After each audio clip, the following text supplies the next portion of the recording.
நாள்தோறும் படியுங்கள் முரசொலி, தினந்தோறும் பாருங்கள் கலைஞர் தொலைக்காட்சி. திமுக சட்டத்துறை செயலாளர் திரு RS பாரதி அவர்களின் சிறப்பு பேட்டி. வணக்கம். திமுக செய்திகள். பிரபல வழக்கான டான்சி நில வழக்கில் ஜெயலலிதா மீது வழக்கினை தொடுத்த திராவிட முன்னேற்ற கழகத்தின் சட்டத்துறை செயலாளர் உயர் திரு RS பாரதி அவர்கள் அவரது அலுவலகத்தில் எமது நிருபருக்கு சிறப்பு பேட்டி அளித்தார்.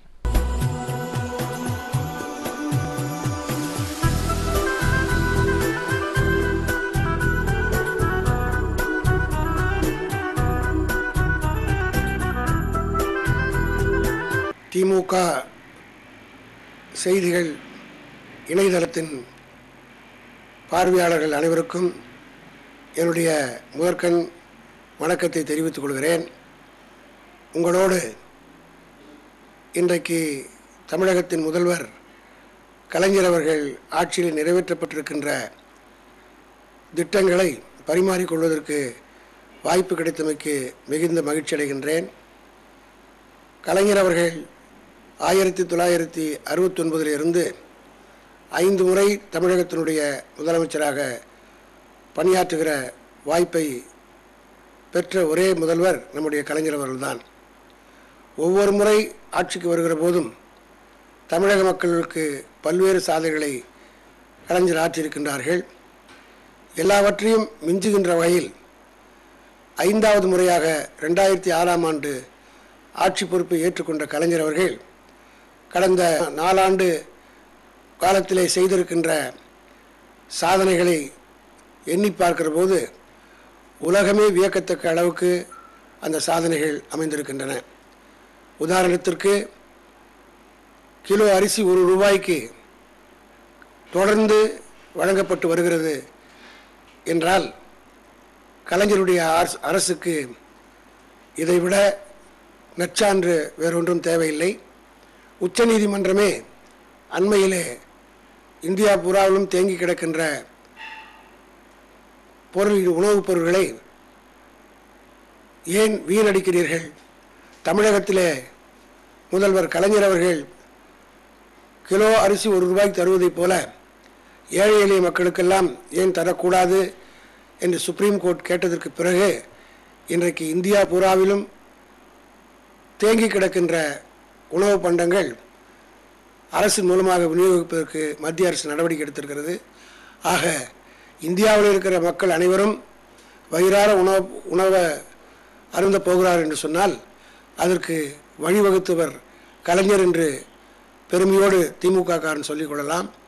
அதே போல கலர் வண்ண தொலைக்காட்சி ஒரு காலத்தில் ஏழை எளிய மக்கள் எல்லாம் ஆங்காங்கே கிராம பஞ்சாயத்து மற்றும் பேரூராட்சிகளிலே ஒரு பொது இடத்திலே வண்ண தொலைக்காட்சி வைப்பார்கள். அந்த இடத்திலே போய் சினிமா பார்ப்பதைப் போல உட்கார்ந்து கொண்டு பொதுமக்கள் பார்ப்பார்கள். அந்த நிலை போக்கி ஒவ்வொரு வீட்டிலும் வண்ண தொலைக்காட்சி வழங்கி ஏழையின் சிரிப்பிலே இன்றைக்கு விளக்கேற்றி வைத்திருக்கிற தலைவர் கலைஞர் என்பதை நன்றி உணர்வோடு தமிழ்நாட்டு மக்கள் இன்றைக்கும் எண்ணி பார்க்கிறார்கள். குறிப்பாக சமுதாயத்தினுடைய அடித்தட்டில் இருக்கக்கூடிய மக்கள் இதை நேரடியாக அனுபவிக்கிறார்கள். கடந்த காலங்களில் கலைஞருடைய ஆட்சியின் சாதனை எல்லாம் மக்கள் நேரடியாக அதை பற்றி பேச முடியவில்லை. ஆனால் இப்பொழுது திமுகவுக்கு பேச்சாளர்கள் தேவையில்லை, பிரச்சாரமே தேவையில்லை. ஒவ்வொரு வீட்டில் இருக்கின்ற பெண்களும் கலைஞருடைய ஆட்சியால் பெற்ற பலனை அவர்களே பிரச்சாரம் செய்கிறார்கள். உதாரணத்திற்கு நான் முன்னே சொன்னது போல அரிசி, கேஸ், வண்ண தொலைக்காட்சி, அதே போல நோய்வாய்ப்பட்டு விட்டால் மருத்துவமனைக்கு போவதற்கு என்று ஆட்டோ இல்லாத கிராமங்கள் பல உண்டு, பஸ்ஸுகள் இல்லாத ஊர்கள் கூட பல உண்டு. அவர்களெல்லாம் திடீரென்று ஏதோ விபத்து ஏற்பட்டுவிட்டால் ஒரு 30 மைல் 40 மைல் ஓடி போய் வண்டியை கொண்டு எடுத்துக்கொண்டு வருவதற்குள்ளாக உயிரே போய்விடும். ஆனால் இப்பொழுது 108 என்ற அந்த தொலைபேசி எண்ணிலே தொடர்பு கொண்டால் அடுத்த சில நிமிடத்துக்கெல்லாம் வீட்டின் வாசலிலே அந்த வாகனம் வந்து நின்று அடிப்பட்டவர்களோ நோய்வாய்ப்பட்டவர்களை கொண்டு போய் மருத்துவமனையிலே சேர்த்து உயிர் காத்து வருகிறது. இதெல்லாம் கடவுளுக்கு நிகராக செய்யக்கூடிய சாதனைகள் என்பதை பணசாட்சி உள்ள பொதுமக்கள் அத்தனை பேரும் உணர்ந்து பாராட்டுகிறார்கள். அதே போல கலைஞர் காப்பீடு திட்டம், ஒரு காலத்தில் நர்சிங் ஹோம் என்று சொல்லப்படுகிற பெரிய மருத்துவமனைக்கு பார்த்தாலே ஏழைகள் பயந்து ஓடுவார்கள். இதற்குள்ளே நாம் எப்படி நுழைய முடியும், கால் வைப்பதற்கே 1000 2000 வேணுமே என்று கவலைப்படுவார்கள். ஆனால் இன்றைக்கு அந்த கவலையை போக்கி ஏறத்தாழ 1.5 லட்சம் ரூபாய் வரை பணக்காரனும் ஏழையும் ஒரே இடத்திலே சமத்துவத்தை, பல பேர் கம்யூனிசம் பேசுகிறார்கள், சமத்துவம் பேசுகிறார்கள். அவர்கள் ஆளுகிற மாநிலத்திலே கூட, கம்யூனிஸ்டுகள் ஆளுகிற மாநிலத்திலே கூட அந்த சமத்துவம் இல்லை. ஆனால் கலைஞர் ஆளுகிற தமிழகத்திலே தான் சமத்துவம். பிர்லா வீட்டு பிள்ளையும் சாதாரண பாமர வீட்டு பையனும் ஒரே மருத்துவமனையில் சிகிச்சை பெறக்கூடிய அந்த உன்னதமான திட்டத்தை உலகத்திலேயே தமிழகத்திலே தான் செய்து முடிக்கப்பட்டிருக்கிறது. இதை ரஷ்யாவிலே கூட அங்கே இருக்கக்கூடிய மருத்துவர்கள் பாராட்டி இது எப்படி நடைபெறுகிறது என்று கேட்கக்கூடிய அளவுக்கு அமைந்திருக்கிறது. அதே போல் அரசு பணியில் சேருவதற்கு வாய்ப்புகள் அமைக்கப்பட்டு ஏறத்தாழ 1.5 லட்சம் பேர் அரசாங்கத்திலே இந்த 4 ஆண்டு காலத்தில் பணியிலே சேர்ந்திருக்கிறார்கள்.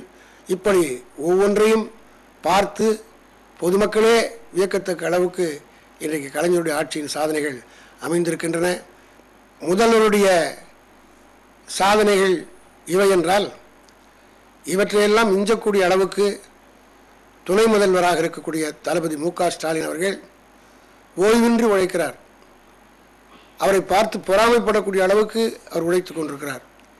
காலையிலே கோயம்புத்தூர் என்றால் பிற்பகல் திருச்சி என்கிறார், மாலையிலே சென்னை என்கிறார், இரவோடு இரவாக டெல்லிக்கு போகிறார்.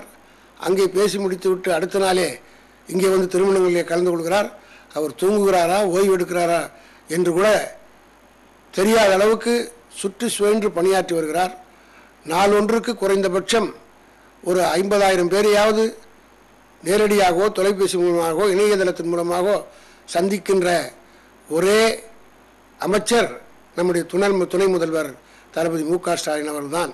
நான் உள்ளாட்சி மன்ற தலைவராக நீண்ட நாட்களாக இருந்திருக்கிறேன், ஏறத்தாழ 20 ஆண்டுகள். ஆனால் தளபதியினுடைய காலத்திலே தான் நகராட்சிகள், பேரூராட்சிகள், கிராம பஞ்சாயத்துகள் எல்லாம் வளமாக இருக்கின்றது. இன்றைக்கு தமிழகமே உள்ளாட்சி மன்றங்கள் சிறப்பாக இயங்குகிறது என்று சொன்னால் அது தளபதி மு.க. ஸ்டாலின் அவர்களுடைய அந்த இலாக்கா அவர் கையில் இருக்கிற காரணத்தினால்தான். ஏனென்றால் பல தலைவர்களுக்கு, இப்போது இருக்கக்கூடிய தலைவர்களுக்கு தெரியாது. நாங்களெல்லாம் எம்ஜிஆர் காலத்திலே, ஜெயலலிதா காலத்திலே நகரமன்ற தலைவராக இருக்கிற போது அரசாங்கத்திலிருந்து ஒரு காசு கூட உதவித்தொகையாக மானியமாக வராது. ஆனால் இப்பொழுது தளபதி அவர்கள் பொறுப்பேற்றுக் கொண்டதற்கு பிறகு அரசாங்கத்தின் சார்பில் கொடுக்கப்படுகிற பணத்தை செலவு செய்வதற்கு கூட நேரமில்லை என்று சொல்லத்தக்க அளவுக்கு இன்றைய தினம் சாதனையை படைத்துக் கொண்டிருக்கிறார். ஆக தலைவருக்கு உற்ற துணையாக, தமிழகத்துக்கு சிறந்த வழிகாட்டியாக விளங்குகின்ற தளபதி மு.க. ஸ்டாலினுடைய பணிகள் மேலும் தொடர பொதுமக்கள் நிச்சயமாக அவர் பின்னால் நிற்பார்கள் என்பதை உறுதியாக தெரிவித்துக் கொள்கிறேன். அதோடு மட்டுமல்ல, கலைஞர் ஆட்சி பொறுப்பு ஏற்ற பிறகு நடைபெற்ற எல்லா இடைத்தேர்தல்களிலும் திமுக தான் வெற்றி பெற்றிருக்கிறது. பாராளுமன்ற தேர்தலிலும் திமுக வெற்றி பெற்றிருக்கிறது. அடுத்து வர இருக்கிற சட்டமன்ற தேர்தலில் பொதுமக்கள் பெருமையோடு நான் தெரிவித்துக் கொள்ள விரும்புகிறேன். முன்பு போல் திமுக கூட்டணியை சார்ந்தவர்களோ மற்றவர்களோ வீடு வீடாக போய் அவ்வளவு கஷ்டப்பட்டு ஓட்டு கேட்க வேண்டிய அவசியம் இல்லை. ஒரு முறை சென்று கைகூப்பி கலைஞருக்கு ஓட்டு போடுங்கள் என்று சொன்னால் உதயசூரனுக்கு ஓட்டு போடுவதற்கு மக்கள் தயாராகிவிட்டார்கள்.